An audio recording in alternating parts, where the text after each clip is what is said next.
एक छोटी सी भूल और उसकी कितनी बड़ी कीमत चुकानी पड़ सकती है। आज हम बात करेंगे प्राचीन ग्रंथ देवी भागवतम से निकली एक ऐसी ही कहानी की जो हमें कर्तव्य, प्रायश्चित और भक्ति की असल ताकत के बारे में बहुत कुछ सिखाती है। ये कहानी है एक राजकुमारी की, एक महान ऋषि की और एक ऐसी अनजाने में हुई भूल की जिसने उन सब की जिंदगी हमेशा के लिए बदल कर रख दी। ये एक ऐसी कथा है जो आज भी हमें सोचने पर मजबूर कर देती है। तो कहानी की शुरुआत होती है एक शांत जंगल की यात्रा से, और यहीं पर हमारी कहानी के मुख्य किरदारों की मुलाकात होती है और घटनाओं का एक ऐसा सिलसिला शुरू हो जाता है जिसकी किसी ने कल्पना भी नहीं की थी। तो कहानी के किरदारों में है राजा शर्याती, एक बहुत ही शक्तिशाली सम्राट, और उनकी लाडली बेटी राजकुमारी सुकन्या। अब होता ये है कि राजा अपने पूरे दरबार के साथ जंगल की सैर पे निकले थे। सब कुछ देखने में तो बिल्कुल सामान्य लग रहा था, पर असल में ऐसा था नहीं। अपनी सहेलियों के साथ जंगल में घूमते हुए सुकन्या की नज़र अचानक एक अजीब सी बांबी पर पड़ती है। कुछ तो था उस टीले में जो उसे अपनी ओर खींच रहा था, और उसकी यही जिज्ञासा उसे उस रहस्य के और करीब ले गई। उस बांबी के अंदर से ना दो अजीब सी रोशनियां चमक रही थीं। सुकन्या हैरान थी कि आखिर ये हो क्या सकता है। उसकी यही जिज्ञासा एक ऐसी घटना को जन्म देने वाली थी जो पूरी कहानी का रुख ही मोड़ देगी। और फिर बस खेल खेल में अपनी उत्सुकता को शांत करने के लिए सुकन्या ने एक कांटा उठाया और उन रोशनियों में चुभो दिया। उसे जरा भी अंदाजा नहीं था कि वो रोशनियां किसी जुगनू की नहीं, बल्कि सालों से तपस्या में लीन महान ऋषि च्यवन की आंखें थी। ये एक नादानी में हुई भूल थी, लेकिन इसकी कीमत बहुत बहुत भारी पड़ने वाली थी। इस एक भूल का असर तुरंत और बहुत भयानक हुआ।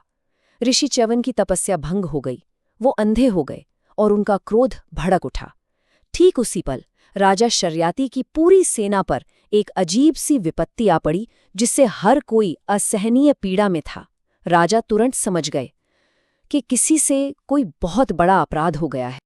अब सवाल ये था कि इस भयानक भूल को सुधारा कैसे जाए, और यहीं से कहानी में प्रायश्चित और त्याग का एक नया अध्याय शुरू होता है।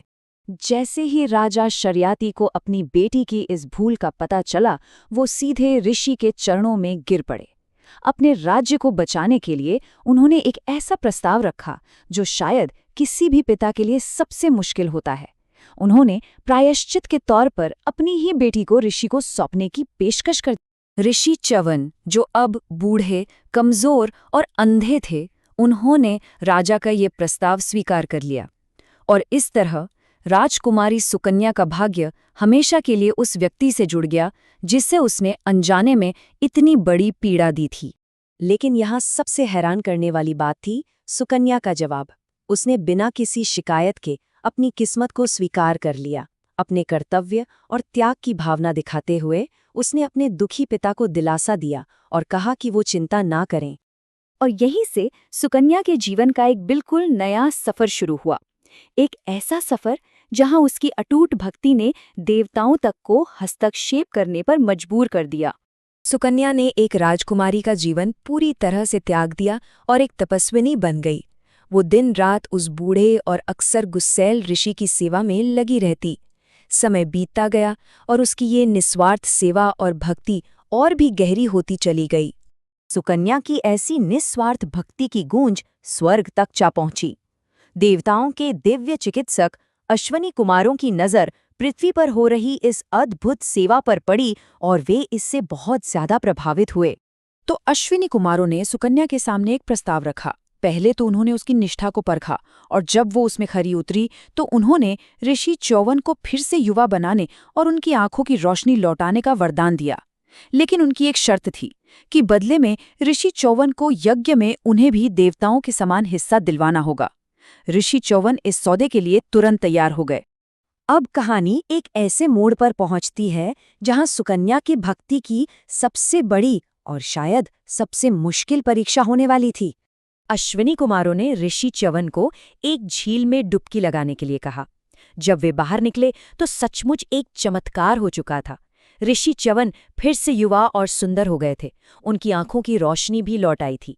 लेकिन एक समस्या थी। अब सुकन्या के सामने एक नहीं बल्कि 3 एक जैसे दिखने वाले पुरुष खड़े थे और उसे अपने पति को पहचानना था।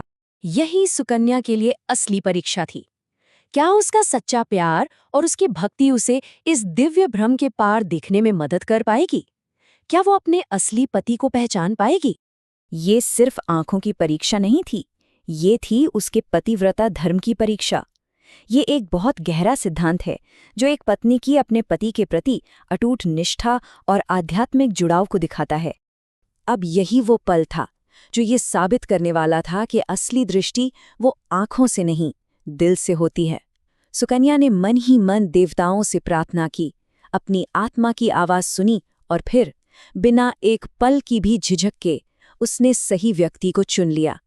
ये उसका प्यार था, उसकी भक्ति थी, जो उसकी असली आंखें बनी।